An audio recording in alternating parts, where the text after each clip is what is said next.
Well, first of all, thank you to everybody for attending and listening to me go on for a talk that will last just over the hour. I did a trial run this morning and it was about an hour, but I suspect I need to expand one small bit, so it's more likely to drift to an hour and 10. This story contains an awful lot of rabbit holes. There's a lot going on in the 6 weeks of or so of the campaign, and hopefully we can, I mean, I can't remotely cover every little nuance of the campaign, but hopefully we can pick up some of the main ones at the end, things like the Henge mission, which you'll hear all about towards the end. I'd like to thank Luke for hosting this, so thank you very much indeed for that. It's an extraordinary story, I think I have to tell. You could ask the question sensibly, or alternatively, you could say that how on earth, after 44 years of meticulous planning, did German war plans go so comprehensively belly up in just about 6 weeks? They started planning for a war against France while the Franco-Prussian War was still going on in 1870, and it all ended in tears 44 years later. Now, what I'm going to do, because it is quite a complex story, I'm going to rattle through all 10 key decisions at the start, just to kind of give you a grounding, if you like, of the story as a whole. Then, as we go through the narrative, you can hopefully pin it back to this original explanation. The idea, it's such a complicated story, trying to find a route into it is quite complex, and there's so much going on and there are so many considerations, but essentially this is a commander's war. The key decisions taken by the commanders in charge of the various armies are what decides it. You've got, as I explained in the blurb beforehand, colossal casualties. In many ways, a July the 1st, 1916 level of casualty, but extended over 4 weeks. The distances covered by the various armies are also colossal, 300 kilometres in the case of the German Second Army, even further in the case of the German First Army. Now, the final frontage was at 280 kilometres from Meaux to Nancy. In charge of this campaign, you've got a number of just completely inexperienced commanders with no knowledge of what firm knowledge of what the battle would be like. The only commanders who had any sense of modern battle was actually the British, because at least most of them had been in the Boer War 14 years earlier. Most are using predominantly 19th century operational methods with some tweaks for modern technology, but using 20th century firepower. It is, in scale, a real monster when you consider that the Somme battle was fought over sort of 20 miles wide and 6 miles deep. This is fought over far larger distances. It starts, the first key decision is over on the right, actually, the French right, the German left, where the German advance with a view to getting hold of as many of the French troops as possible and holding them, but failed to do that. The second key decision is they have this big right-wing wheel by the left-wing wheel by the French coming through the Belgian countryside, the one we all know about, the one that was sort of ordained by the Schlieffen concept. This leads to what amounted to the decisive battle, actually, the Battle of Charleroi, where again the Germans failed to not quite nail down the French. Even so, they're advancing across the whole frontage, and it looks like they won. This produces a complete about-face by the French and a complete change in strategy. Previously, they had an offensive strategy. Now they revert to a much more defensive strategy, expecting an offensive later in the campaign. To do that, they have to, first of all, block the French, block the Germans as they come south to buy a little time, but also Joffre proposes to build a brand new army outside the German right wing. And this is a key decision taken by Joffre. He then, as I say, blocks the Germans briefly at Guise for a day and a half, to buy time to build this new army. After the Battle of Charleroi, the Germans think that they've won. The German First Army, as you can see on this map, starts heading southwest in pursuit of the British. The German Second Army starts heading more due south, and that leads to a gap that is to dominate much of the story. After 4 days, the German First Army realizes that they're not going to capture the British, and they close that gap, but in doing so, expose a flank, which is what the French have been waiting for. This gap, which dominates the story, opens, closes, and then opens again. On the 5th of September, von Moltke concludes that the Schlieffen concept is dead, and that actually the final battle will be in the centre. At about the same time, and independently, the French decide they're going to counterattack. But they need the BEF alongside. Because of the new attack from the French, the Germans respond to that attack and reopen the gap. But although the gap dominates the story, it's actually in the centre that the French win, because Foch breaks through in the centre and forces a retreat. Now, that's a real quick Cook's tour through what happens. But hopefully, as the story plots on, you'll be able to map it back to this opening sort of grid, if you like. Before doing it, though, let's look at the 10 key decisions themselves. As I say, this is a commander's war. The decisions taken by the commanders are really what decides the matters. And they do sort of slightly coincidentally, not planned, break themselves down into sort of 5 blocks of 2. 2 German, then 2 French, then 2 more German, 2 French, and then finally the last 2 Germans. That, as I say, coincidental. It could have happened another way. But we shall be looking at essentially these 10 decisions, and we'll be coming to them one at a time. But before we do that, I think a little bit of background is necessary. You can't really just lunge in. These were 2 huge armies. I mean, they're measured in different ways, but they were around 3 to 4 times the size of the armies that had fought the Franco-Prussian War. They were both either side of 1.5 million men, with the Germans having a small but important advantage of 1.2 to 1. It may have been an advantage, but compared to 1870, it was by far nowhere near enough. Von Moltke in 1870, the elder von Moltke, had a 3 to 1 advantage over the French. The key thing to utilising this advantage was speed of mobilisation. It was a key lesson from 1870, where the Germans mobilised very quickly, but the French did not. In 1914, both mobilisations were so fast it led to pretty much a dead heat. If anything, the French were slightly ahead because they had shorter supply lines, and the Germans had to bring horses from Prussia and places like that. Heavy artillery. The Germans had a slight advantage, but the French had an advantage in mobile artillery. In head-to-heads, when these 2 armies came and butted up against one another head-to-head, by and large, the Germans came out ahead because they used a more sort of decentralized form of control. But that changed over time as the French responded quickly to the new tactics. So you've kind of got not quite equal, these armies weren't quite equal, there were differences, but neither side had a winning advantage that enabled them to overcome the other side. The big German weakness, however, and it was a weakness that really only showed itself over time once the lines became extended, was in communications. And to explain this, I'm actually going to quote from Holger Herwig's book on the Battle of Marne, because he explains it best.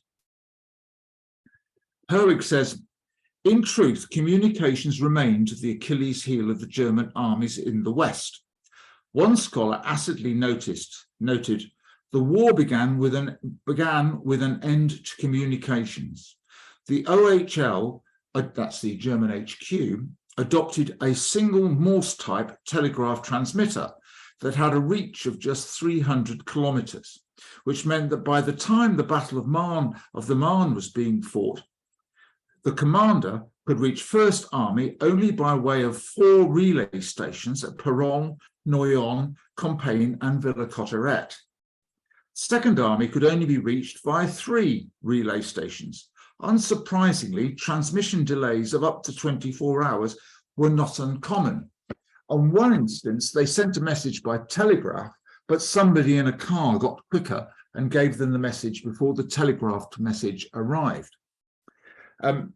The Germans knew they had this problem, and in particular that the right wing was out of range. So they had a method of using emissaries by which they would carry messages. And we see this form of communication used in 2 important instances, particularly when we come to the 9th decision and the Hensch mission. What would happen would be a head office senior officer, usually a lieutenant colonel, would go with plenipotentiary powers to speak to a commander of one of the armies and relay what OHL considered. The problem was that this would be a lieutenant colonel, the general in the field would be a senior general, and even if the lieutenant colonel officially was carrying powers, clearly it wasn't easy for him to issue instructions to a senior general. And in both occasions when it was used in detail in the 1st division and the 9th decision, there was a bit of a mess about it all. And there's still an argument to this day about what instructions Lieutenant Colonel Hensch was given in order to, which was the key to the 9th decision. The other important consideration to bear in mind is that since 1855, this development with industrialized firepower had forced a complete tactical rethink on both sides. If you were in the Crimean War, the Duke of Marlborough could have turned up and understood pretty much what was going on. It was being fought pretty much the same as Blenheim or even the English Civil War. Very little had changed. Within 20 years, that had changed quite dramatically. In 1855, they were using muskets, which were slow to load and fired about 100 meters with any degree of accuracy. By 1870, the French were using the chassepot rifle, which was a breech-loading, fast-repeating rifle and fired 1,600 meters. They were using smokeless ammunition, so they couldn't be seen. In Manchuria, in the Russo-Japanese War, machine guns, which were being introduced at the beginning of the century, they've calculated they used 20,000 bullets per death. Now, contrary to popular myth, the armies on all sides poured all over the outcome of the Russo-Japanese War and learned some of the wrong lessons, but it was not right that they did not study it. They definitely studied it. The other thing that emerged very much so in the beginning of the century was that artillery was getting heavier and more powerful. As I'm sure you all know, essentially the heavy artillery was the war-winning weapon in the 1914-18 war. The central problem that was faced by the managements, if you like, the commanders on both sides, was how do you make men go through this increased firepower? The chances of getting a body of men across no man's land was considerably more difficult now than it had been in 1855. And the solution that pretty much all sides came up with was something which was known broadly as the cult of the offensive. It's most associated with the French, where it was called offensive à outrance, so offensive without limits. These 2 paragraphs are extracted from the French army regulations. And the central premise was that whereas previously armies had used closed order, where a block of men would be controlled by stern non-commissioned officers. They would be got across no man's land or its equivalent with casualties, but with discipline maintained by a group mentality. Once the machine gun and its ilk came along, fast repeating rifle, that was clearly just a non-starter, that casualties would be too high. But as soon as you resorted to open order, the fear was that soldiers would go to ground, they'd hide in shell holes, they would not pursue the battle through to the last drop.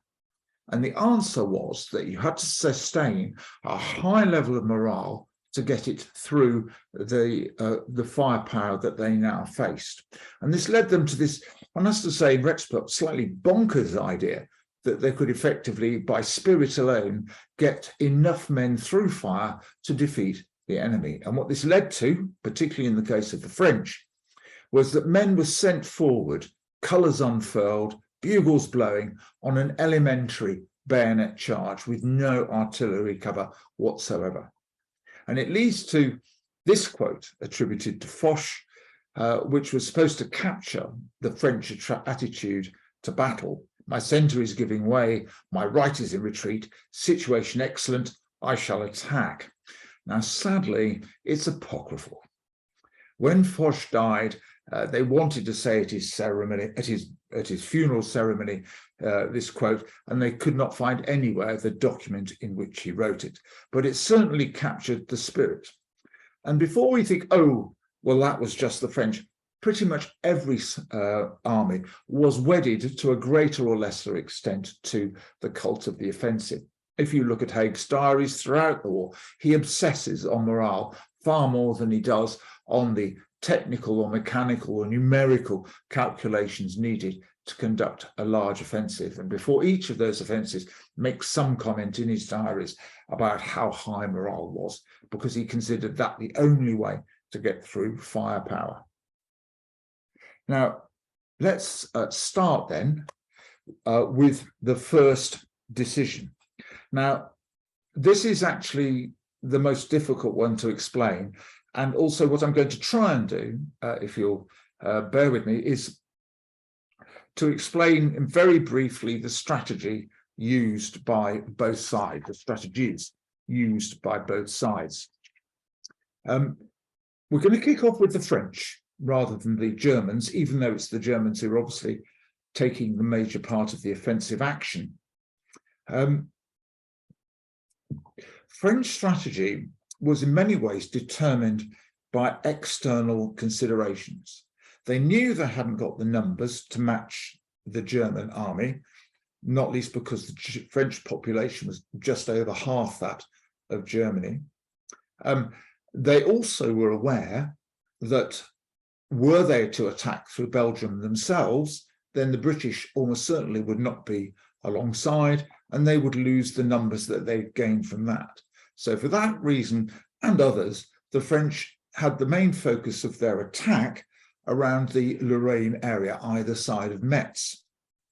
The second consideration they had was that they were aware that their main ally, Russia, would be much slower to mobilize. And for that reason, the French were determined to attack very quickly indeed, so that they could at least occupy as much of the German forces as possible to give their major ally the chance to get in the field. The third consideration was that Joffre, in charge of the French army, was well aware that the Germans were likely to come through Belgium. He didn't predict they'd go as far west as they eventually were to, but he was pretty certain they were coming through Belgium. And for that reason, he did two things, made two quite late decisions that gave him just a bit of breathing space once the battle commenced. He shifted his Fifth Army, which was on the left, on his left, much more towards the Belgian frontier to meet the expected drive by the Germans.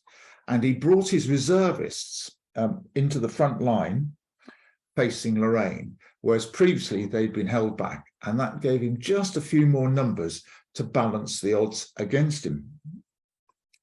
When the war got into action for real on around 12th, 13th of August, in the east, the French first and second armies marched in a northeasterly direction into Lorraine, quite slowly, quite steadily. There was no great rush of mass attack. The Germans held them at bay quite easily by using artillery to keep them at distance. For the first 8 days, the French moved carefully into Lorraine.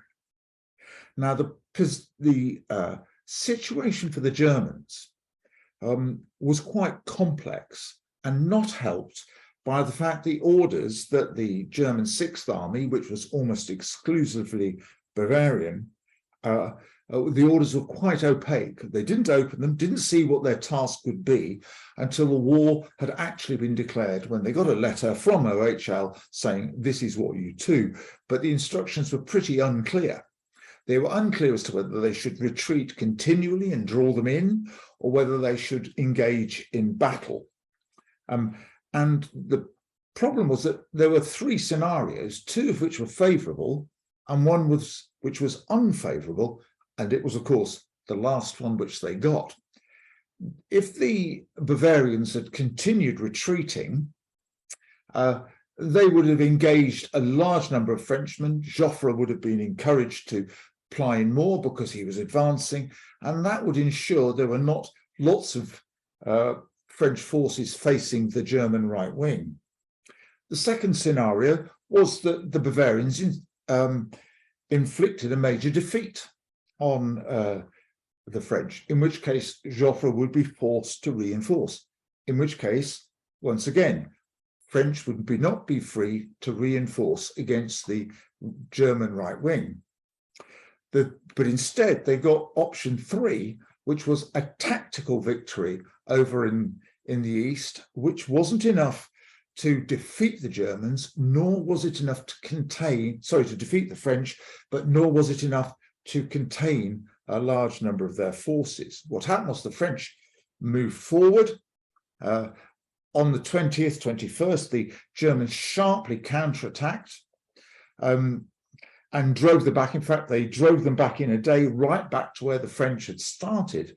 And at that point, the Germans had to decide whether to carry on and try and drive a victory, or to hold and try and grip. And at this point, the decision-making process broke down.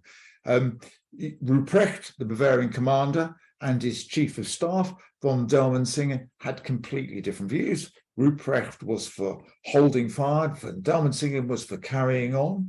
The message they got from the emissary from German headquarters was, it's down to you, you make the decision. They didn't impose their will. And in the end, it was the frontline commanders of the German Sixth Army who opted to keep carrying on.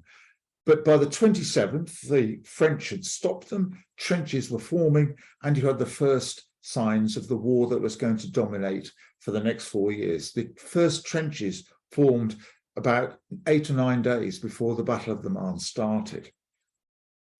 Over on the German side, as we all know, the Schlieffen concept determined that there will be a strong right wing extending as far as possible into Belgium and enveloping the French left wing. Now, von Moltke, in charge of the German army, did not think that he hadn't got the troops either, that he needed to go as far over as Schlieffen had suggested. This was predominantly because what they thought the French would do had changed since when Schlieffen wrote the plan back in 1905. Schlieffen's assumption was that the French would be on the defensive somewhere around Paris. Moltke's correct assumption was that the French would either be attacking on the Belgian border or, at the very least, drawn forward by the sight of all those Germans marching through Belgium. And that's exactly what happened. The French were right up on the Belgian border to meet the Germans as they came.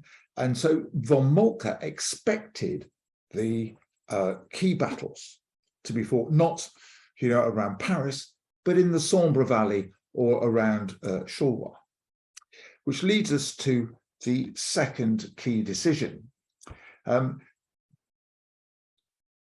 In order to get all his troops through the narrow passage that there existed between the Dutch border and the Ardennes, Moltke opted to place his 3 armies on the right under the control of his senior general, von Bülow, who was in charge of the Second Army. They couldn't go through side by side. There wasn't room. So the First Army, Second Army, Third Army went through in a snake before opening out. This structure with Bülow in charge caused a lot of problems, as we shall see when it comes to the Battle of Charleroi. Now, this is Division 2, and there's always a Churchill quote. Winston Churchill argued after the war that the Germans lost the Battle of Charleroi. It just took them 4 years to work that out. I think that's a paraphrase. Charleroi is the key battle. It is the key decision. This was the Germans' opportunity. This was their chance to seize victory, and they muffed it. The German Second Army approached Charleroi, which is an industrial town on the River Sambre. Charleroi has got a bunch of small industrial villages, or did then have a bunch of small industrial villages along the river, quite difficult terrain for an army to fight its way through. And there was a ridge at the rear, roughly where you can see that line that says 23rd of August. And the French were partially on that ridge and partially down in the river. Over a course of 3 vicious days of fighting, the Germans pushed the French back up to the heights.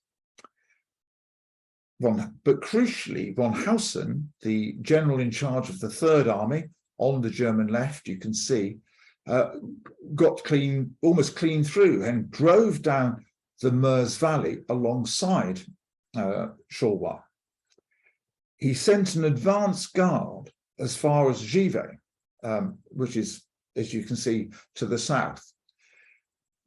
Had that advance guard got across the river and the rest of the Third Army followed, then the whole of Lannesac's Fifth Army, the French Fifth Army, would have been collared in that river area, cornered by the Meuse and the Sambre. This was the moment the Germans were looking for. They would have identified one French army, defeated it in detail, acquired for themselves a distinct numerical superiority, and would have been able to roll up the rest of the French army down the front to the southeast. But they didn't. And the reason for that is that Bülow's most glaring weakness was a propensity to make snap judgments close to panic when under pressure. French resistance was severe. At one point, he thought the French were gaining a dominant position. And so, using his coordinated role that he'd been granted, he asked for support from Hausen and also from von Kluck on the other side. Von Kluck just ignored him, but von Hausen did not, and he recalled that advance guard. He brought his army back, fought his way through Dinant to the aid of the Second Army. But by the time he got there, the crisis was over. The Germans were making progress, but the opportunity of collaring the French from Givet had passed. Now, for the first, 2 weeks, it's been an utter disaster from the French. Fighting started on the 12th of December for real on the French front. And by the 23rd, it was all bad, or it looked all bad. It looked like they'd lost in Charleroi, although they didn't realize that it could have been a lot worse. They were being driven back to Nancy over on the other side. And in the centre, in Ardennes, a second French offensive had been driven back with high casualties. It's worth noting that although the Germans were attacking, they often used quite defensive methods to do it. The French came charging out of the forest in the Ardennes to be met by a wall of German soldiers who weren't advancing. They were just sitting there waiting for the French to attack. And then once they'd smashed the French attack, they would then counter and drive them further back. Between the 23rd and the 26th, Joffre made a series of decisions which led to a complete change in strategy. This is Joffre in these 2 weeks shows phenomenal calm, phlegmatic calm, when most people would have buckled under the pressure. Initially, Joffre's view of events was very positive, despite the fact they seemed to be being driven back. This was because he, and it was down to Joffre, had made a considerable intelligence blunder before the war. Joffre's planning assumption was that the German and the French armies would be sort of roughly the same size. When it became clear that the Germans were extending well beyond the Meuse Valley and out towards beyond Charleroi, he initially saw this as a good thing. He assumed that, well, as the army is roughly the same size, therefore, if von Moltke had his army extending way out that way, he couldn't be strong in the centre. So it came as a terrible shock when his thrusts in the centre, in the Ardennes, met such a resounding rebuff. The explanation for this was that in 1912, Moltke had decided to add German reservists to the front line. He'd concluded they were good enough quality, they could afford to be frontline troops and need not just be held for things like sieges and logistical work. Joffre's own reserves were very poor in quality, and so he naturally assumed that the Germans would regard their reserves equally pessimistically. But so when he got intelligence before the war saying the Germans are going to use reserves, you must bear this in mind, he ignored it purely on his own say-so. So consequently, it came as a rude surprise to Joffre that the Germans could both attack on the far right and be strong in the centre. It took until the 23rd of August for the penny to drop. And on between the 23rd and the 26th, Joffre took a series of decisions which changed French strategy and made a complete about-face, and also led to a massive sort of irony with regards to his predecessor, General Michel, who is the gentleman on the right-hand side of the picture. What were those 5 decisions? Well, first of all, he did the very sensible thing of instructing every commander that all attacks must have artillery cover, and there can be no more blind charges under furled barrows with bugles blowing.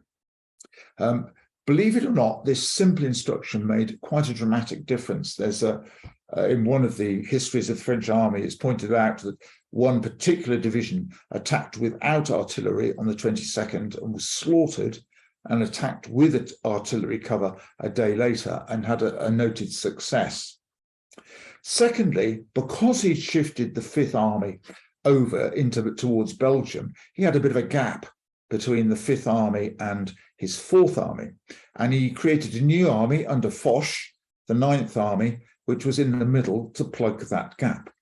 But his main thing was to build a new Sixth Army outside, on the far left of the German advance, attacking inwards. And he put that in the command of a chap called Marne. This was his big strategic play. He was no longer going to attack head on. He was going to seek the flank with an army on the left-hand side, or his left-hand side. But in order to bring that about, he needed to slow up the German advance. You can't just create an army overnight. You've got to get all the bits out. You've got to disengage from the enemy. Got to bring them to a halt before you can start withdrawing troops. You've got to transport them across, get all the support service in place, sort out the artillery. It takes time. And to do that, he needed an action to hold up the Germans. And this is the fourth decision. Lanrezac has a gun pointed to his head. Lanrezac was the very pessimistic commander of the French Fifth Army. He'd fought a good campaign at Charleroi, although people do criticize, and was now retreating. He was extremely gloomy about the French position. He was largely right, but Joffre feared that pessimism was infectious. In order to change the direction, Joffre met Lanrezac at the British HQ at Saint-Quentin on the day that the Battle of Le Cateau was fought. Sir John French was sort of privy to the discussion, but was mainly occupied with stuff going on at Le Cateau. Joffre orders Lanrezac that he must launch a holding action at Guise, the town which is about 10 miles away from Saint-Quentin, and to hold up the German advance. Lanrezac, with his typical pessimism, says it can't be done. I must continue retreating further. At that point, Joffre says, unless you launch a holding action, I shall take you out and have you shot. Unsurprisingly, Lanrezac obeyed the order. And when it came to the battle on 28th, 29th of August, he did a good job of it because he had a very difficult job of holding up both the two German armies, one in the morning and the other in the afternoon. So why is there an irony about all of this? Well, it's a bit of a rabbit hole, but I'm going to go down it anyway because I think it's a good story. Joffre's predecessor as commander of the French army was this chap, General Michel. You can see him on the right. In 1911, Michel proposed to the Conseil Supérieur that because the French were outnumbered, they should bring their reservists into the front line, which he expected the Germans to do, but also to adopt what was known as a defensive offensive strategy. He was proposing to retreat in front of a German advance, which he expected to come through Belgium, and then he was going to launch a major counteroffensive once they got close to Paris. The Conseil Supérieur of the French army was horrified. By 1911, they were completely addicted to the cult of the offensive, and the notion of being defensive and then offensive was completely horrific to them. Michel was promptly sacked and Joffre appointed, and he was pretty much appointed on the basis that he would conduct an offensive strategy. The irony of all this is that, of course, by the 26th of August, Joffre was pretty much doing what Michel had suggested they do 3 years earlier. They'd called up all the reserves, they were on the defensive, they were going to attack when the time was right. After the Battle of Charleroi, the Germans think they've won. They think they're in the pursuit phase. There has been a decisive battle, or they think it's a decisive battle. They're in the pursuit phase. Charleroi sorted out the main French effort, and they're marching through the North French countryside, pushing the French in front of them. Von Moltke is confident enough to send 2 corps to the Eastern Front when he heard some alarming news about a German defeat in the face of the Russian offensive. and he freed up von Kluck from the control of Bulow to go in pursuit of the British, who they thought were retreating southwest. But actually, what they were missing was that this wasn't a pursuit phase at all. This was, in fact, an orderly retreat by the French. And there is a quote attributed to both Falkenhayn and Moltke with sort of varying words, but they said pretty much the same thing. Von Falkenhayn obviously was to eventually be Moltke's successor. They both commented, but where are the prisoners? Prisoners would be capturing prisoners and guns would be the sign that they got the French on the run, but they've got neither, or not in great profusion anyway. So what happened after Charleroi was that the Germans marched on, assuming they'd won, but there was still some unease.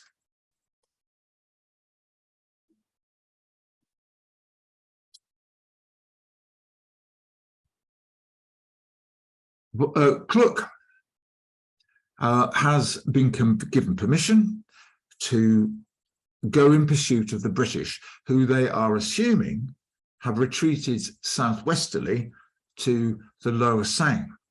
At this point, Moltke instructed his right wing to go in the direction of Paris. Those were the words he used on the 27th. But he never actually said sort of go around Paris. It would have been a catastrophic error on the German part to have gone around Paris, as any army that did that would have been completely isolated from the rest of the German forces and almost certainly defeated in detail. But Moltke never really had any intention of going around Paris. He hadn't got enough forces. And the bulk of the French army was, in fact, retreating southeasterly. So it was actually retreating away from Paris in the opposite direction. Von Kluck spent 4 days pursuing the British in a southwesterly direction, but by the end of the month, they'd pretty much concluded that the British had got away and that he was punching air. So at the end of the month, he requested permission from his commander that he should turn in and instead pursue the French. Now, Kluck's actions come in for a lot of criticism after the war, but from historians rather than fellow generals.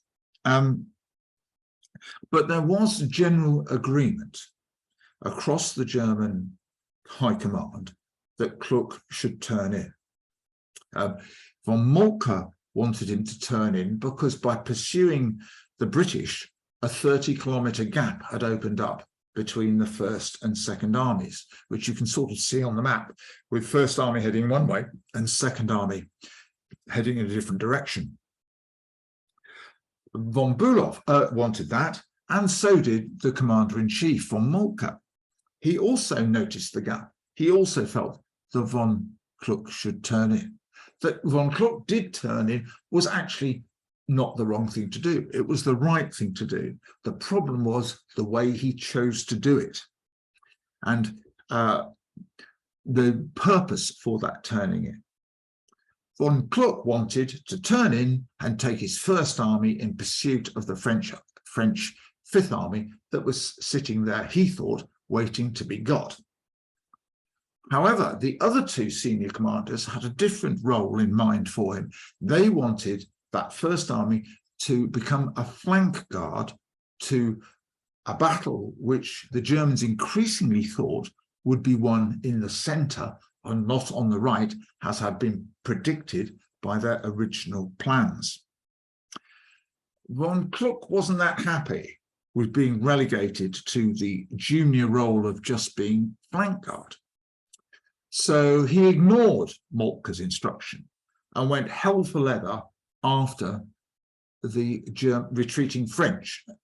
In doing so, he exposed a flank from the 1st of September onwards of about 40 kilometres from nose to tail to the French and the British that were sitting to his right.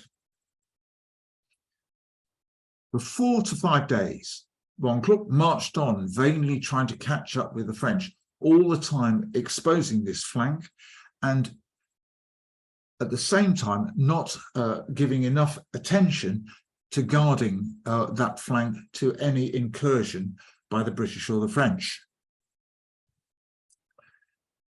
The problem here with this gap is it opens, it closes, and as we shall see, it opens again. But the turn-in, just to reiterate the point, it was not the in-principle decision to turn in. It was the way von Kluck chose to go about it, sending 2 corps way ahead. At one point, his army was in fact in front of, directly in the path of, von Bülow's army, which was clearly an unsustainable position. Now, while all this was going on, you get into a sort of strange situation where Joffre knows far more about what the Germans are doing than Moltke does, but Moltke can only just suspect what the French are doing. French planes were flying over the lines, spotting continually what the German movements. It was French spotter planes that spotted von Kluck's change in direction and reported it back to Joffre and to the commander in Paris, Gallieni.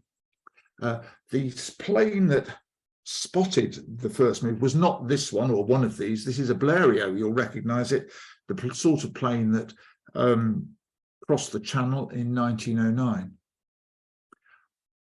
There were, however, Blériot planes spotting for the French army. This one and this picture was taken in 2016 by a Swedish gent who owns 2 of them and still flies them regularly. Wouldn't get me up in one, I have to say. Now, for 5 days, von Kluck marched on, and Joffre was under colossal pressure to mount some kind of counterattack. But he couldn't, because he still had needed time to get this army together. He was being badgered by his own generals to launch a counterattack, and there were statements being made in the French Parliament that he should be sacked, because all they could see was a map that looked remarkably like what happened in 1870 when the French were thrashed. Joffre's planes were telling him exactly what the Germans were doing, but the Germans themselves could only suspect that they knew that the French were moving troops from east to west. There was a German army on the Rhine, and that was reporting that troops were being stripped from there and sent elsewhere. The advancing columns could actually hear the French trains moving from east to west. The 3 main stations out in the east were shipping out 100 trains a day each of troops that was being sent to the west to form this new 6th Army. But at the same time, Germany was dogged by this problem with communications. It was around this time that the telegraph message that was sent that took 2 days, when the emissary drove there and got there before the message that was sent by telegraph. So von Moltke suspected that there was something coming at him from the direction of Paris, but he just didn't know what or in what strength. Now, decisions 6, 7, and 8, that's the chronological order, but they happen sort of separate to one another, and 6 and 8 chronologically go together. So we're going to deal with number 7 first, which is on the 5th of September 1914, von Moltke formally announced the abandonment of the Schlieffen Plan. Von Moltke had always had a hankering or a view that the campaign was likely to not be what's known as a single cannae, which is a sort of flanking movement. It's named after a battle Hannibal fought in the 3rd century BC. he always thought it was likely to be a double cannae. A single cannae is a single right-wing flank sweeping up the movement, sweeping up the enemy. A double cannae looks more like a sort of set of calipers, if you like, enclosing the enemy with the main struggle in the centre.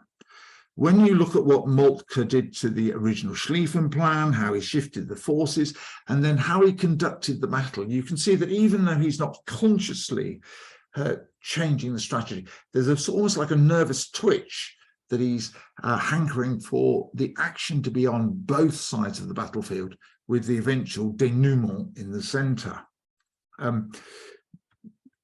By the 5th of September, he's concluded that's exactly what's going to happen. He instructs his 1st and 2nd armies to form flank guards, and he sees it's going to be his 3rd, 4th and 5th armies in the centre that do the damage. And he issues an instruction to that effect to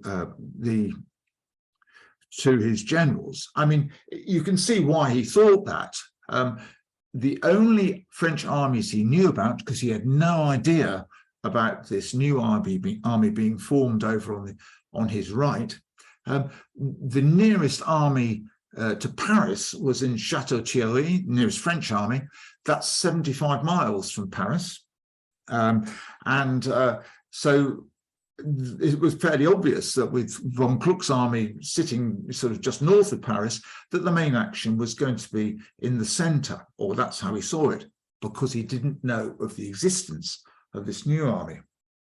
So the instruction went out, and it came as a complete shock to the guys out in the 1st Army, because they had no idea. They hadn't heard from OHL for 48 hours, and suddenly they're told, you're going to be flank guard, all the actions in the centre. Complete shock to them. But what it does show is that the basic Schlieffen concept was deeply flawed. There was never any really likelihood that you could manipulate the French to just let themselves be slaughtered by a big right wing. They were clearly going to take some kind of evasive action, and that evasive action would have inevitably be a retreat to the southeast. Meantime, over on in the west, this new French force is being built up. It's made up of 3 components. Foch's 9th Army, which is in the centre, Manuri, way out in the west to attack inwards. He's also, the French have also replaced the leadership in the 5th Army. Lanrezac has finally been sacked. He was pessimistic once too often. And the much more bullish, much more aggressive Franchet d'Espery is put in charge. The spirit in the 5th Army lifted almost overnight. It's difficult to believe that a single appointment can have that dramatic influence, but apparently it did. But his problem, having made that decision was the British. Joffre had finally concluded by the 4th of September that he was now ready to launch his counterattack. He'd got all his pieces in place, and in particular, he'd built the new army way over in the west. His problem was the British.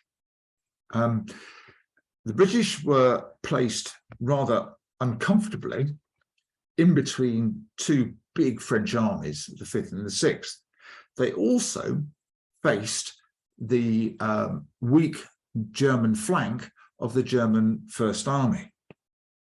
So they were in a pivotal position. They'd retreated faster than the French, so that they were over a day further back than where the French were. And what's more, Murray, the chief of staff, had already issued the orders for the next day. This is the 4th of September we're talking about, for the British to continue retreating.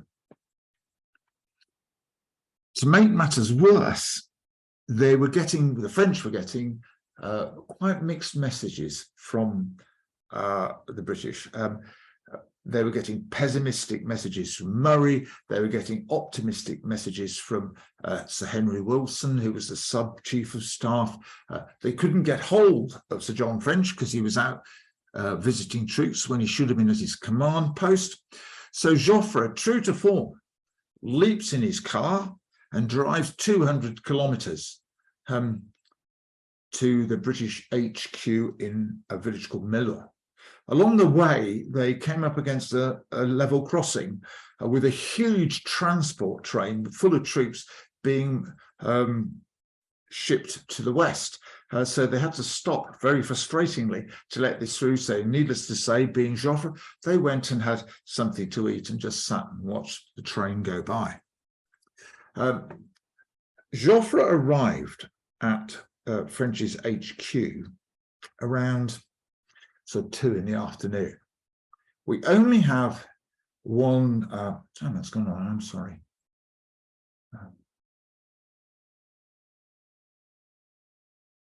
Joffre arrived about 2 o'clock in the afternoon with his team.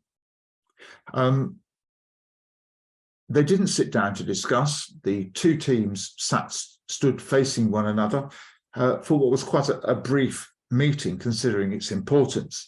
The only witness we have to the meeting is Edward Spears, the British liaison officer. You can see him talking about this on the BBC website. He was interviewed for the 1964 BBC documentary on the Great War. Spears is not a reliable witness, unfortunately, but as far as I'm aware, he's the only witness we've got to what was obviously quite a dramatic meeting. Joffre made his case. He articulated the strategic need for a counteroffensive. The British knew about the counteroffensive. They already knew what was happening, but they just not made it clear what they would do. He made the case for the counteroffensive, but then he played his trump card, which was not an articulation of grand strategy or anything like that. It was a pure plea to emotion. He said it was a matter of honour that Britain join their allies, French. No country could ever remotely, a country as honourable as Britain, could not remotely stand by while their allies fought. And this reduced the quite emotional Sir John French to tears, and he responded straight away and said, "We will do everything that is possible." Joffre gave a time when he thought he wanted the British ready to join his attack.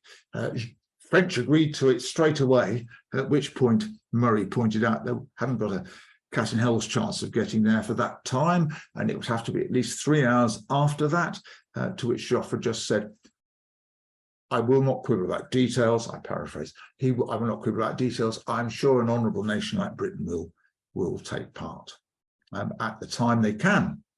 And that was the key decision, that last building block that Joffre needed for his counter-offensive.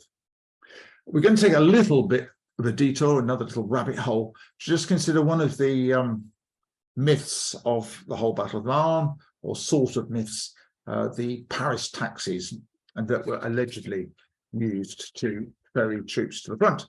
The story goes like this, that desperate to get Manoury's 6th Army to the front, the commander of the Paris garrison, a chap called Gallieni, seconded half of Paris's taxis forcibly. He sent soldiers out who would just throw passengers and drivers alike out, grab the taxi, fill it with soldiers, and send it to the front.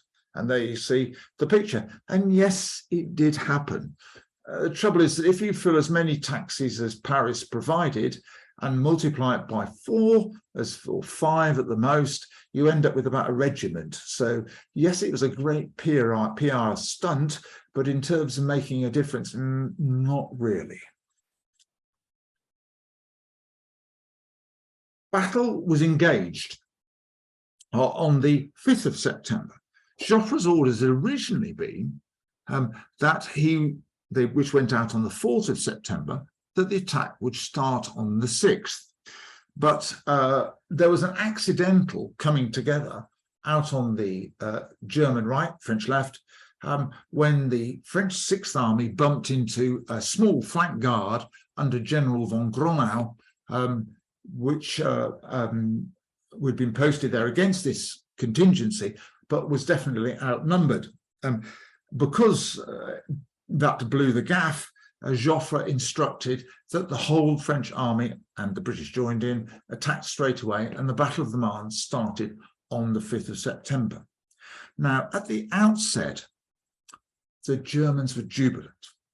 They thought, this is it, we've pinned them down, we've finally forced them to turn and face. This is just the Battle of Sedan, the key battle in 1870, all over again. We've got them. But within 24, 48 hours, it was all going pear-shaped for the Germans. For the first time since the war had started, they started to lose battles. They were gradually being driven back over in the west, and in the east, they were making no progress at all. Why was this? Well, first of all, they were now outnumbered. Their small numerical advantage that they'd had since the start was now dissipated. In almost every front, the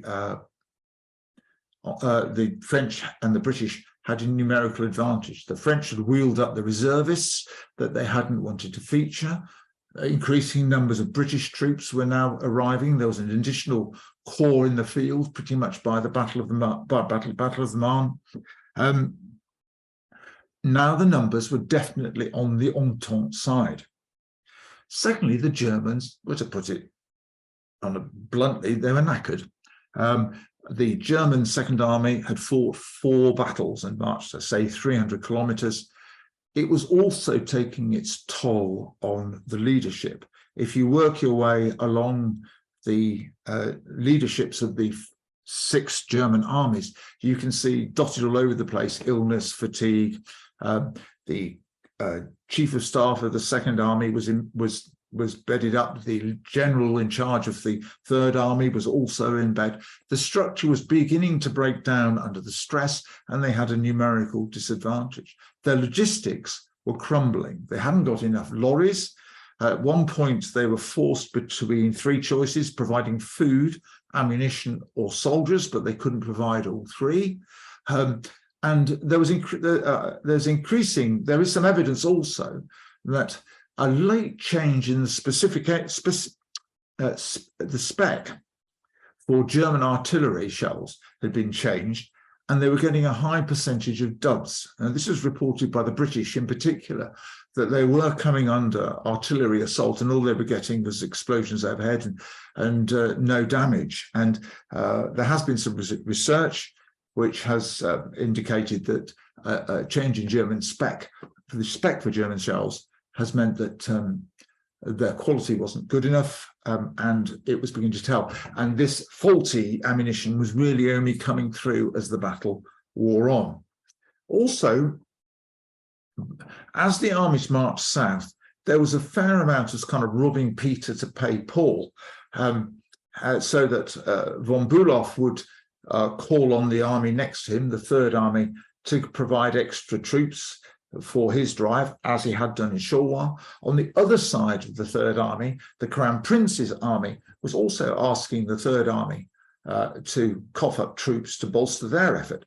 It meant that by the time of the Battle of the Marne, the German Third Army was covering 40 miles and was paper thin, and that was where the French breakthrough was to occur. Now, before you say anything, I hate this map. And you can see why. It treats soldiers rather like battalions at the Battle of Blenheim, in big blocks. Its redeeming feature, and why I utilize it, is that it makes the strategic situation abundantly clear.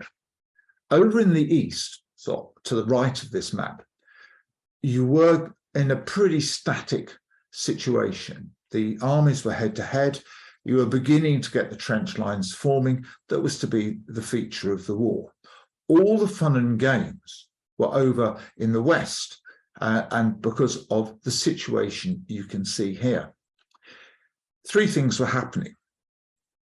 First of all, the French Fifth Army was forcing back the right flank of the German Second Army.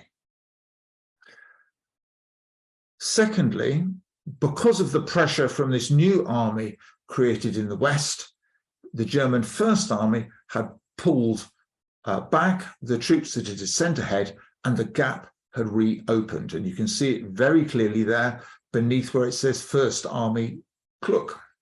All that occupied that gap were largely cavalry divisions, which are obviously a lot thinner than infantry divisions. The British were bang opposite that, which the map just unfortunately distorts.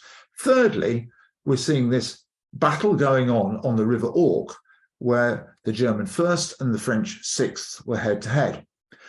And the problem here was that after an initial shock, the Germans started to make progress and started to drive the French back towards Paris, particularly in the centre and on the right. Problem with that was, for all their success, all they did was make the German strategic position worse. The more the First Army succeeded, the wider the gap got. The First Army is heading due west, the rest of the army is heading due south. Far from having the concave shape that Schlieffen wanted or von Moltke wanted to drive the French, they got a convex shape that was actually driving the enemy away. By the 8th, the Germans realized they'd got a problem, which they had to sort out. They needed, Moltke was absolutely certain, far from driving the French 6th Army further west, the German right wing had to draw back and fall in alongside the rest of the army. It was required to retreat. To achieve that, rather than go himself, which is what von Moltke, what Joffre would have done, he sent an emissary. This was this guy, Richard Hensch, the head of intelligence. Is actually a Prussian who served in the Saxon army, a man who was viewed to be very competent, if a tad on the pessimistic side. He was given the job, and there is still an argument about exactly what job he was given, but he was given the task of ensuring that a retreat by the First Army happened and that gap was closed. And he set off in the afternoon of the 8th September. Now, the last paper document we have about Hensch's instructions uses the word coordinate. That implies that he's going to sit there and help First and Second Army, who barely spoke in the course of this campaign, and ensure that they worked together. But clearly, coordinating is not a very strong order. If both generals refused to retreat, or particularly the First Army refused to retreat, what was Hensch supposed to do then? Annika Mombauer, who's the biographer of the German commander von Moltke, argues, I think very plausibly, that there was clearly some kind of corridor conversation, unrecorded, in which Hensch's instructions were weighted to something like, you must ensure that there is a retreat by the First Army back in line. You must close that gap somehow. Hensch sets off 2 o'clock in the afternoon with 3 colleagues. He's pretty certain already that he's the fall guy, that there's going to be a retreat and he's going to cop the blame for it. Later in the war, he went a long way to insist that he would be exonerated, which he was at a formal inquiry in 1917. He visited all the armies, but he arrived at the Second Army in the evening of the 8th. And whereas the previous armies have been relatively optimistic, relatively bullish, the Second Army was clearly in a poor state. The expression that they used in German has been translated as cinders, that the Second Army was in a state of being cinders, which doesn't make much sense in English. I think a better translation, sort of figuratively, is dross. The Second Army was dross. It was being driven back, particularly on its right flank, but it was also weak on its left. And in the course of the evening, with Bülow present, a plan was agreed that if the French were to get across the River Marne, then the Second Army was entitled to retreat. Hensch went to bed on the night of the 8th, woke up very early in the morning, didn't speak to Bülow, but spoke to his number 2, his number 3 actually, because the number 2 was ill, and they agreed. They tidied up some of the detail on the strategy. About 7:30, 8 o'clock, Hensch set off for his last army visit to von Kluck out in the west. A trip that should take about an hour by road, even in the cars of the time, took him 5 hours as he had to dogleg and miss out on the chaos that there was in the logistics of the two armies, which just reinforced all Hensch's view that the First Army had to retreat. He reaches that army sort of early in the afternoon, having had this 5-hour trek. While he's been on the road, and unbeknownst to him, the French did get across the Marne, and the German Second Army commander, von Bülow, for the second time, reacted very hastily, panicky, and at 9:02 on the morning of the 9th, ordered the Second Army to retreat. And that was the starting point of the German retreat. However, that was unknown to both Hensch and also the commanders of the German First Army. Hensch did not meet the commander. He actually initially met the Chief of Staff, who was a guy, sorry about all the many Vons there are in this story, but he's a guy called von Kuhl. And von Kuhl is interesting because after the war, he was the man mainly responsible for the writing of the German history of the First World War. So unsurprisingly, German accounts of what happened next paint a very favorable picture for his army. They conducted a vigorous debate, which lasted a good part of the afternoon. Hensch made his initial request. I need you to retreat. Kuhl said, what are you panicking about? There is no problem. The BEF is proceeding very slowly. They're being held up on their left. The Germans are held up on their left, but we are about to make huge progress in the center and on the right. We think there's a great victory to be had outside Paris. A retreat will be extraordinarily difficult. At this point, Hensch has to play his trump card. Well, I know I'm requesting it, I'm the chief of intelligence, but I carry the authority of the commander-in-chief. And it's obviously a very difficult conversation between him and an officer who's a lot more senior than him. We need you to withdraw. As it happens, he's helped by the arrival on the scene of a messenger from the German Second Army saying that they have already started to retreat and the gap is now only getting wider. At that point, the command leadership of the First Army realizes it has to retreat to fall alongside. And now the Germans are starting to work their way back towards the Aisne. But this is not the end of the story. We're only at decision 9. The key is, the irony of all this is that for all this obsession with the gap, the final decision actually happens in the center. So we can go away from this terrible map and look at something that's a little bit better. The issue here, and it's this map overstates the British drive through, is that although the focus is on the German right wing, actually their final failure was not there at all. It was in the center.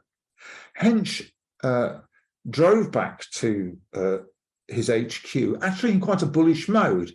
He thought he'd managed to get a deal out of both the generals. He thought he'd organized a or reorganization of the army, and that the gap would close. First and second armies would form a flank guard, and they could continue attacking in the center and get the result that they wanted. But it wasn't a bit. But when he got back, he said to his commander-in-chief, I've got a result, but I really feel you should visit the front as well. And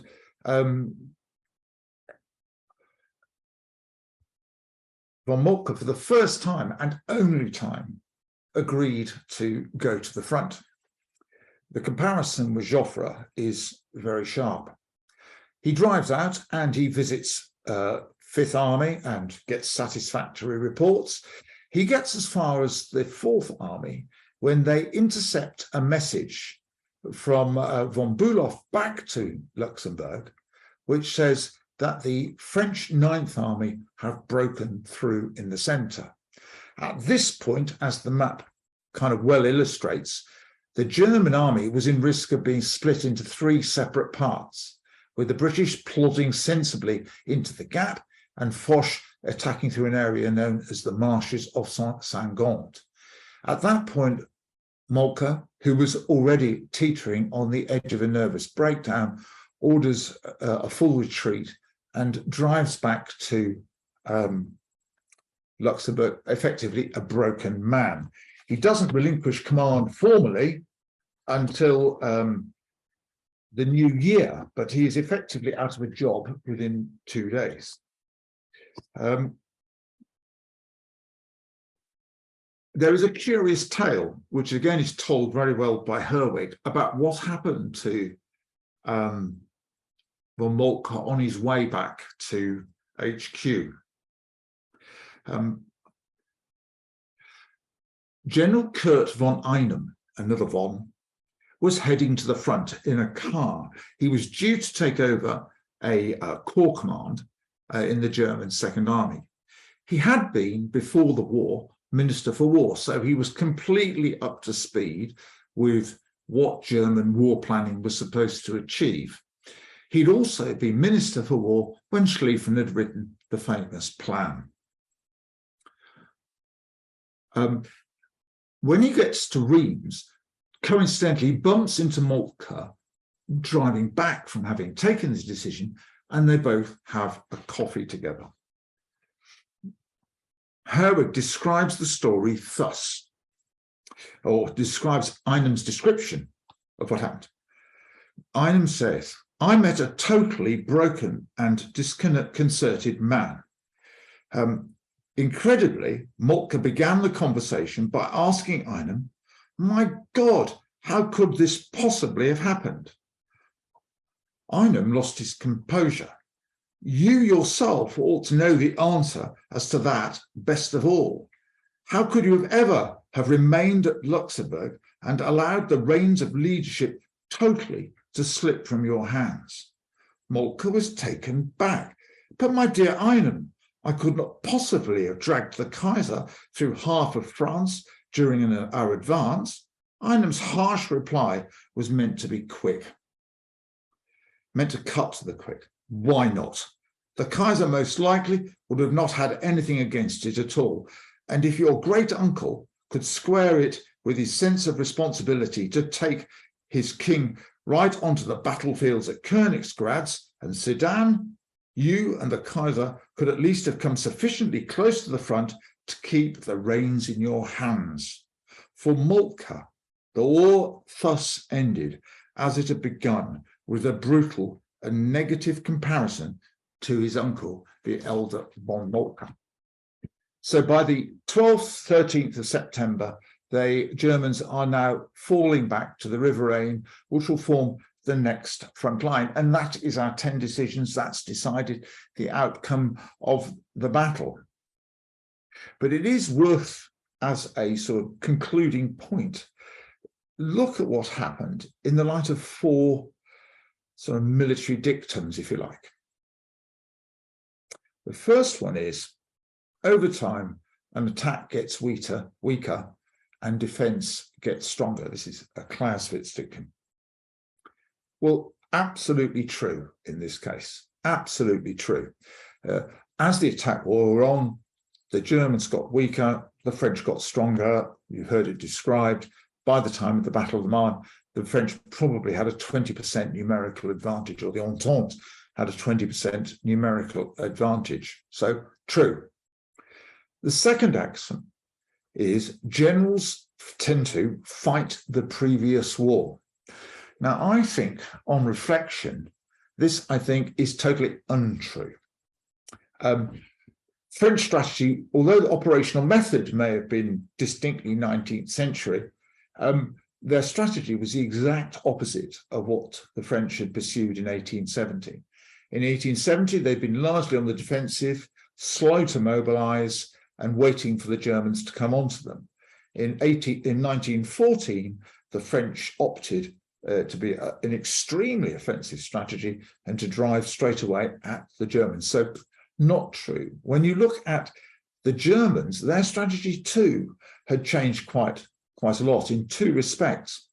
In 1870, the Germans had sliced through the French line and then first defeated one half and then turned and defeated the other. In 1914, the Germans were seeking to completely hoover up the Germans from the right-hand side and sweep them up into an eventual defeat.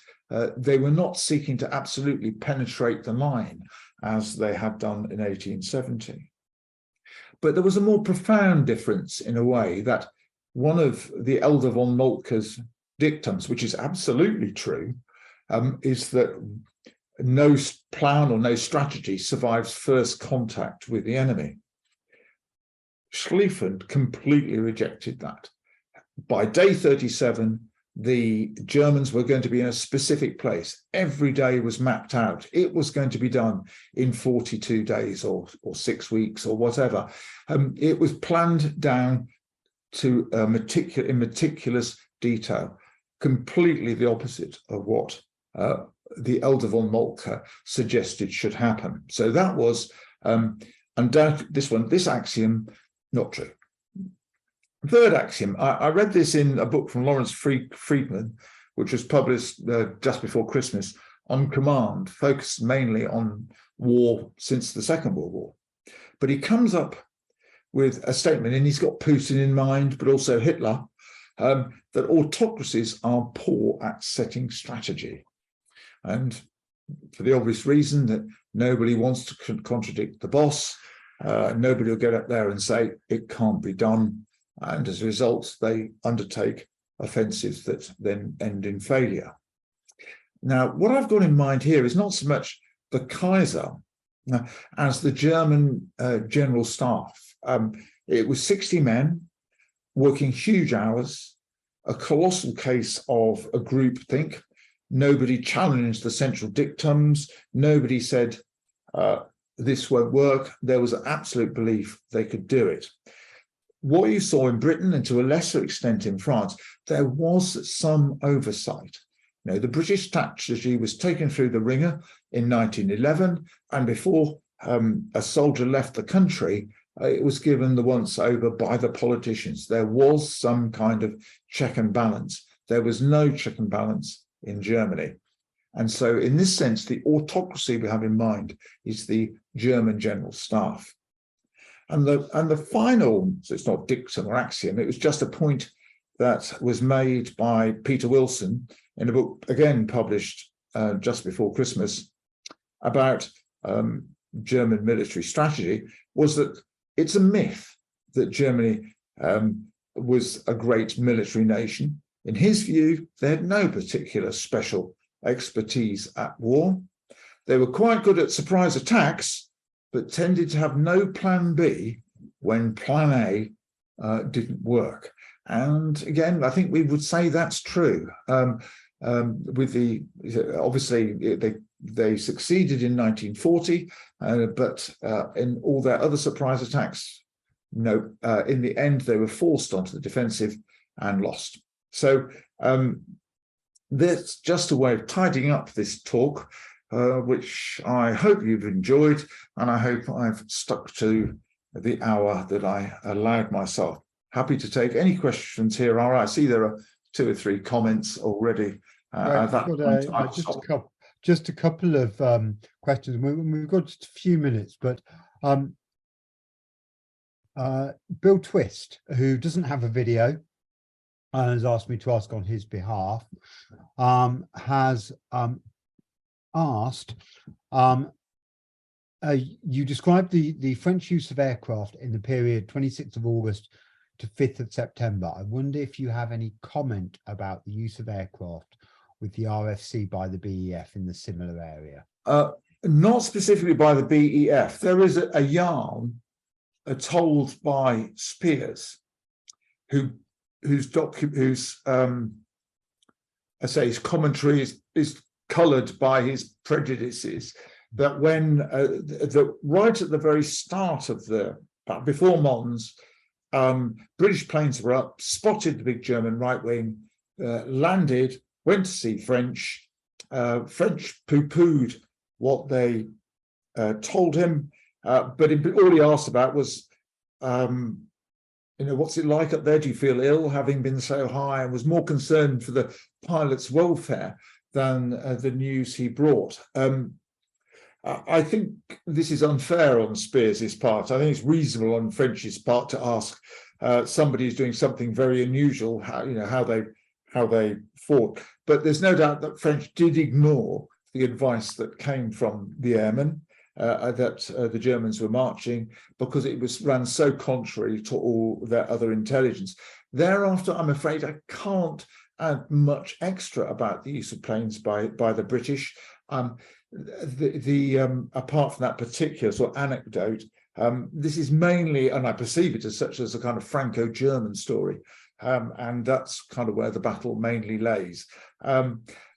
There is innumerable history of the RFC. I can't add anything more than that, I'm afraid. Okay. Great, thank you very much. So we have Linda Jansen has joined us. Evening, Linda. Good evening. I'll turn on the camera here if I could. Okay, there I am. Amazing. Hello, hello from Virginia in the US. Great talk today. My question was about the Schlieffen Plan. Right. Author Jack Beatty and others have claimed that they're really, what the strategy that the Germans had was not the Schlieffen Plan, that was just a ploy by Schlieffen himself to increase the size of the German army way before World War I. And that whole story of it being sort of a failure of the Schlieffen Plan was made up by the German General Staff after the war to kind of compensate for the failure of the German army. I wonder if you had heard that, or if you had an opinion about that. Was the Schlieffen Plan actually the German strategy in 1914? And if it wasn't, what was? How long you got? There is a WFA lecture on this very subject by me. If you muck about and look for it, if you search on YouTube, so Ross Beadle Schlieffen Plan, you will come up with a whole hour of this very subject. But just to answer your question as short as I can, and it'll be a challenge, this is an argument that's mainly associated with a guy called Terence Zuber. And there was a symposium in 2007, sorry, when a whole bunch of academics met to basically trash it. And there's also a protracted debate in War in History between Zuber and his main critics, two guys called Foley and Holmes. The main thing is often the case when you get an iconoclastic argument is it flushed out the historians to get another look at the subject. And so what you'll now get is a kind of paraphrase of what Foley and Holmes came up with. Basically, there was a Schlieffen Plan. My own belief is that its main purpose, it was a plan and it was a concept, but it was written as what's known as a Denkschrift, which is a kind of think piece. After he'd retired, is mainly, I think, to keep his successor on the straight and narrow, because he didn't think Moltke would be. He'd had a lot of arguments with Moltke, and he wanted to control the debate after he'd retired. Von Moltke's big mistake was to not abandon the Schlieffen Plan. the Schlieffen Plan was unworkable because he used 96 divisions when the German army was only 72 in 1905, and it was only 83 in 1914. But von Moltke did stick to the basic Schlieffen concept, which was big right wing, going through Belgium, sweep up the French, drive them, he stuck to the basic Schlieffen concept. Yes, after the war, they tried to massage the way the story had gone. They had, after all, they'd been thinking about it and it had all gone kaput for them. And the trouble was they were very effective with that. I mean, at least until the 50s, that explanation that Schlieffen had what they call Schlieffen's winning recipe, and it was Moltke that messed it up and then badly managed it, that was the plan. But we've now over time, we've learned, and Russian archives being freed and things like that, that actually Schlieffen used far too many troops than he actually had. The Zuber argument is that there wasn't a Schlieffen plan at all, I believe, and that the German plan was a defensive offensive one, that they were going to invite the French onto them and then attack them on the counter. I think this is, I don't know how you can argue that. There's all these troops marching through Belgium, for heaven's sake. How can you say that's defensive? I find it slightly mind-blowing. Zuber is very good, I have to say, at counting units. So when you study this, you have to use Zuber's kind of numbers count of where all the divisions were, but his argument is very weak and has been substantially trashed by pretty well everybody. If you want, as I say, I've got my own lecture. The detail is there's an academic periodical called War in History, and there's articles by Terence Holmes and Bob Foley, separately, 4 articles, all in the early 2000s. That's what you want. I'll stop there because I see time's going on. Great, thank you so much. Thanks for your question, Linda. We only really have time for one more question. So Gordon, please feel free to unmute and ask. Thanks, Luke. Ross, that was an excellent presentation, very in-depth, very interesting. My question is about the BEF's part in the thing. Was Joffre going through General French with his orders, or was he going directly to the 1st, 2nd and 3rd Corps commanders? I think that was Haig, Smith, Dorian and Allenby, I think. No, he will, as far as I'm aware. As I say, I treat this as mainly a Franco-German story. But yeah. My understanding is that, no, relations broke down very quickly between the British and the French. Right. Look, that was mainly because of Lanrezac and French. So John French fell out very badly from the very start, and led to problems. It was also caused by mixed messages coming from the BEF, because we had this strange structure where you had French in charge, you had Murray as a chief of staff and Sir Henry Wilson as a sub-chief of staff, and they started saying different things to the French, particularly immediately before the Battle of the Marne, where one French guy went to the British HQ, said, "Are you on board?" Murray said, "No, we're not, we're carrying on retreating." Meanwhile, Franchet Desprez bumped into Sir Henry Wilson on the road, and Henry Wilson said, "Yeah, I think we're with you. I just need to get the say-so." The French were getting really mixed messages from the British. As far as I'm aware, it was not as bad between Joffre and French as it was between Lanrezac and French, and that the French continued to work. They had great faith in Sir Henry Wilson in particular, because he was very much their chum. But the British, it was kind of independent. It was really only came into play when it came to the Battle of the Marne. The Great Retreat almost happened independent of what the French were doing. They weren't talking all the time. There was no pressure. There was one incident, yes, around the time of the Battle of Guise, when the French were trying to put together a counterattack to hold up the Germans. Lanrezac spoke directly to Haig and said, who was alongside, and said, can you join me in this counter? Because I'm outnumbered, and I don't think my chances are good. And Haig initially agreed, but he was countermanded by Sir John French, who said, no, we're having nothing to do with it. Because by that time, relations between the two had got very bad. But in general, they worked through the top brass. That's my understanding. There may be somebody out there who knows differently. The BEF were quite delicately placed just outside France in that gap. Outside Yes. Paris, rather. And had they not done their bit, they could have, I think, the German... They did, but when I say they moved forward pretty slowly. I mean, when there is an argument that had they moved quickly, then they could have forced it.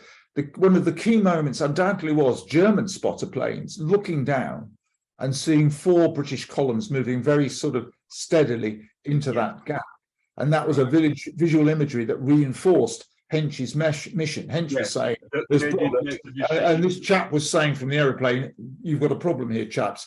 But, I'm sure they'll still be arguing in 200 years' time about whether they were slow or quick. I've no idea. I say, I'm not quite so au fait on the BEF, I have to confess. Right. Thank you very much. I think Luke is making signals, I suspect, by his body language, that we're running out of time. I'm sorry. No, you're fine. Good night. But we are running out of time. Thank you, Gordon, so much for your question. Really, it just leaves me to say, Ross, thank you so much for a really fascinating and comprehensive talk. I think really does shed new light on sometimes something we think we know and realise that we don't. Okay. Thank you very much, Ross. Thank you, everyone, for coming along tonight. Hope to see you all again soon. Mademoiselle from Armentières, parlez-vous. Mademoiselle from Armentières, parlez-vous. Mademoiselle from Armentières, she hasn't been kissed for 40 years. Hinky, pinky, parlez-vous. I'm talking